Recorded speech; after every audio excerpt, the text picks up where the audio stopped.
आज हम बहुत ही इम्पॉर्टेंट क्वेश्चन डिस्कस करेंगे और ये कमिंग एग्ज़ाम आपका जो है संडे को नीट का 101% इससे रिलेटेड क्वेश्चन आता है।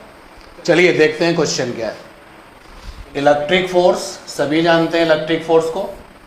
तो इलेक्ट्रिक फोर्स और डिस्टेंस को हमने R से लिख लिया। इलेक्ट्रिक फोर्स कैपिटल F से लिखा हुआ है, डिस्टेंस को हमने R से लिखा हुआ है। और क्वेश्चन पूछा जा रहा है कि इलेक्ट्रिक फोर्स और डिस्टेंस का रिलेशन क्या होता है। इलेक्ट्रिक फोर्स और डिस्टेंस का रिलेशन क्या होता है। Options are given.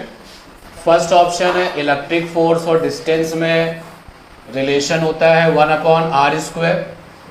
Second option है इलेक्ट्रिक फोर्स और डिस्टेंस में रिलेशन होता है 1/r⁻³ एंड थर्ड ऑप्शन है इलेक्ट्रिक फोर्स और डिस्टेंस में रिलेशन होता है 1/r⁴ and the last option is ये सभी सही हैं। बहुत ही बढ़िया क्वेश्चन है। बताइए कमेंट करके क्या आंसर होगा इसका। Electric force, listen carefully, I am talking about the electric force. कुछ स्पेसिफाई नहीं किया जा रहा है। इलेक्ट्रिक फोर्स कैपिटल F और डिस्टेंस स्मॉल r में क्या रिलेशन होता है। कमेंट्स करिए, बताइए क्या ऑप्शन होना चाहिए इसका। First option proportional to 1/r², यानी डिस्टेंस की 2 पावर के साथ होगा। Inversely proportional to 1/r²। Second option is कि इलेक्ट्रिक फोर्स F और R का रिलेशन ये होगा। And the third option is F proportional to 1/r⁴। चलिए, आई होप आपने आंसर जज कर लिया होगा। आंसर ओपन किया जाए इसका। बच्चों आंसर है फोर्थ ऑप्शन सही होगा। फर्स्ट भी सही है, सेकंड भी सही है और थर्ड भी सही है। अब देखते हैं कैसे। देखिए, if we are thinking about the point charge, अगर आप ऐसा सोचते हो कि आपके पास में Q1 पॉइंट चार्ज है और एक अदर पॉइंट चार्ज Q2 है, डिस्टेंस R है, तो when we are thinking about the point charge, तो you know very well Coulomb's law से F = small k Q1 Q2/r²। तो यहाँ से F प्रोपोर्शनल आ गया 1/r², यानी पॉइंट चार्ज के पॉइंट ऑफ व्यू से पहला ऑप्शन सही है। And if we think electric dipole versus point charge, अगर हम इलेक्ट्रिक डाइपोल और पॉइंट चार्ज के बारे में सोचें तो इलेक्ट्रिक डाइपोल क्या करेगा, इलेक्ट्रिक फील्ड डेवलप करेगा। Electric dipole electric field develop करेगा और उस इलेक्ट्रिक फील्ड में आपने पॉइंट वाला चार्ज रख दिया तो फार्मूला हो जाएगा फोर्स = चार्ज। सपोज दैट आपका पॉइंट चार्ज Q है और इलेक्ट्रिक डाइपोल से फॉर्म होने वाली इलेक्ट्रिक फील्ड कैपिटल E है। अब आफ्टर दैट F = Q, बताइए electric field due to dipole का फार्मूला क्या होता है। Electric field due to electric dipole, बताइए क्या फार्मूला होता है, जल्दी से बताइए। Electric field due to dipole, electric field due to dipole क्या फार्मूला होता है। E = होता है 1/4πε0 P/r⁻³ एंड √3 cos² θ+1, ये होता है जनरल फार्मूला। तो वैल्यू पुट अप करिए। E की वैल्यू इस 1/4πε0 को स्मॉल k लिख लेते हैं और P/r⁻³ √3 cos² θ+1। Now you can see electric force proportional to 1/r⁻³ and that is why second option सही होगा। If we discuss about the electric dipole versus the point charge, अगर हम इलेक्ट्रिक डाइपोल और point charge को लेकर के सोच रहे हैं तो सेकेंड ऑप्शन सही होगा। And the third one is जो सी ऑप्शन है। अगर आप डाइपोल के बारे में बात करें, डाइपोल में जो इलेक्ट्रिक फोर्स लगता है, तो डाइपोल में जो इलेक्ट्रिक फोर्स लगता है आपको पता है कि वो डिस्टेंस के साथ कैसा होता है।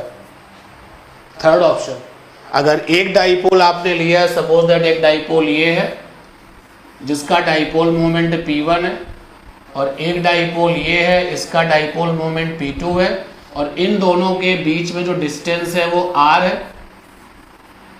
तो डाइपोल के बीच में जो इलेक्ट्रिक फोर्स लगता है वो डिस्टेंस के साथ रिलेट होता है 1/r की power 4, and that is why इस क्वेश्चन का जो आंसर होगा वो फोर्थ ऑप्शन होगा, क्योंकि क्वेश्चन में बच्चों ये मेंशन नहीं किया जा रहा इलेक्ट्रिक फोर्स कहाँ का। देखिए, अगर आप ये कहते हैं कि फर्स्ट ऑप्शन को सही होना चाहिए तो क्वेश्चन में ये मेंशन होगा कि electric force between the point charges, और अगर आप सेकेंड ऑप्शन की बात करते हैं तो क्वेश्चन में ये मेंशन होना चाहिए electric force between electric dipole and the point charge, and the third one अगर ये सही है तो electric force between the dipole, but nothing is saying, इस क्वेश्चन में कुछ नहीं कह रहा है, सिंपली ये कह रहा है कि इलेक्ट्रिक फोर्स का और डिस्टेंस का क्या रिलेशन है, and that is why option होगा ऑल। क्लियर? आई होप ये क्वेश्चन आपको समझ में आया होगा और ये क्वेश्चन आपको अच्छा भी लगा होगा। छोटा सा लेकिन बहुत भारी भरकम क्वेश्चन है, और इससे रिलेटेड एग्जाम में क्वेश्चन 101% आएगा। आप क्वेश्चन में ये देखना कि क्या उसने स्पेसिफाई किया है इलेक्ट्रिक फोर्स किसके किसके बीच में। अगर स्पेसिफाई नहीं किया है तो answer will be fourth option. Okay, चलिए ऐसा ही एक बढ़िया क्वेश्चन लेते हैं। क्वेश्चन है which one is electric dipole. First option has charge 2 coulomb, other is minus charge 2 coulomb and the distance is 1 centimeter, and second option is charge plus 2 coulomb, distance is second charge is minus 2 coulomb and distance is 1 millimeter, and third option है charge plus 2 coulomb, other charge is minus 2 coulomb and distance is 4 meter, and D is all.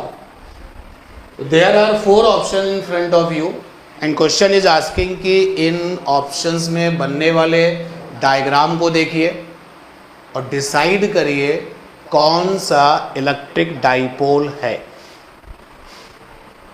Which one is electric dipole? बताइए, decide करिए क्या answer होना चाहिए।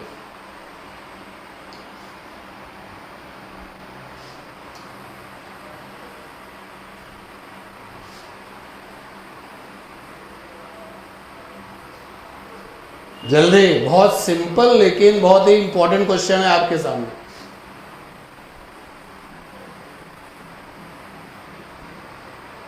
Okay, answer open किया जाए। Fourth option है क्या? फोर्थ ऑप्शन है, आंसर होगा सेकेंड। एक्चुअली इस क्वेश्चन का आंसर फर्स्ट भी हो सकता है और सेकेंड आंसर भी हो सकता है, सेकेंड ऑप्शन भी हो सकता है, लेकिन अगर हम यहां पर इस क्वेश्चन के गिवन ऑप्शंस पर ध्यान दें then we will select the second option. क्यों? जरा इलेक्ट्रिक डाइपोल की डेफिनेशन देखिए क्या थी। इलेक्ट्रिक डाइपोल की डेफिनेशन थी कि वहां पर 2 चार्जेस होंगे, वैल्यू में इक्वल होंगे, नेचर में अपोजिट होंगे, और उनके बीच का जो डिस्टेंस होता है बहुत शॉर्ट डिस्टेंस होता है, बहुत छोटा सा डिस्टेंस होता है। एंड यू कैन सी कि 4 मीटर का डिस्टेंस छोटा नहीं है, 4 मीटर का डिस्टेंस बहुत बड़ा होता है, और मीटर में डिस्टेंस इलेक्ट्रिक डाइपोल में नहीं पॉसिबल है। इलेक्ट्रिक डाइपोल जब भी फ्रेम होते हैं तो उनके बीच का डिस्टेंस मिलीमीटर होता है, सेंटीमीटर भी होता है, एंगस्ट्रॉम भी होता है, माइक्रोन भी होता है, मतलब छोटा सा डिस्टेंस होता है। तो गिवन ऑप्शंस के अकॉर्डिंग देखें तो we will take the second option, क्योंकि सबसे छोटा डिस्टेंस आपका सेकेंड ऑप्शन में है। लेकिन अगर हम बात करें ओवरऑल तो फिर ये इलेक्ट्रिक डाइपोल बन सकता है, ऐसी कोई प्रॉब्लम नहीं कि इलेक्ट्रिक डाइपोल नहीं बन सकता है। बट जो थर्ड ऑप्शन है वो इलेक्ट्रिक डाइपोल कभी नहीं बन सकता। मतलब इसका ये हो गया कि अगर कोई आपसे कहे कि एक चार्ज हम ले रहे हैं +6 कूलम का है और सेकेंड चार्ज ले रहे हैं -6 कूलम का है और हम इनके बीच का जो डिस्टेंस है बहुत ज़्यादा रख देते हैं, लार्ज डिस्टेंस है, बहुत लार्ज डिस्टेंस अगर हम रख देते हैं तो क्या ये इलेक्ट्रिक डाइपोल होगा?